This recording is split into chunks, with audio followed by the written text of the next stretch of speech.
En pleine nuit, le ciel de l'Ukraine s'embrase. 675 drones d'attaque et 56 missiles russes sont lancés à travers le pays. L'une des offensives aériennes les plus massives des dernières semaines selon les autorités ukrainiennes.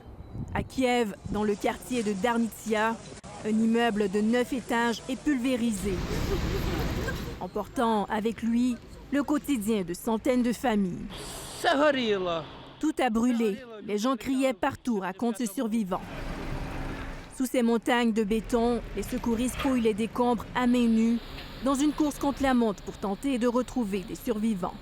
La veille déjà, 800 drones avaient été lancés contre l'Ukraine selon Volodymyr Zelensky.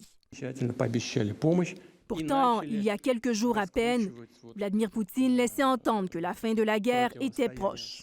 Mais sur le terrain, les frappes, elles, s'intensifient. Le Kremlin continue d'écarter l'idée de véritables négociations de paix tant que l'armée ukrainienne ne quittera pas le Donbass. Une nouvelle escalade au moment même où les regards du monde sont tournés vers le sommet entre Donald Trump et Xi Jinping. Et alors que les discussions pour tenter de mettre fin au conflit semblent plus bloquées que jamais.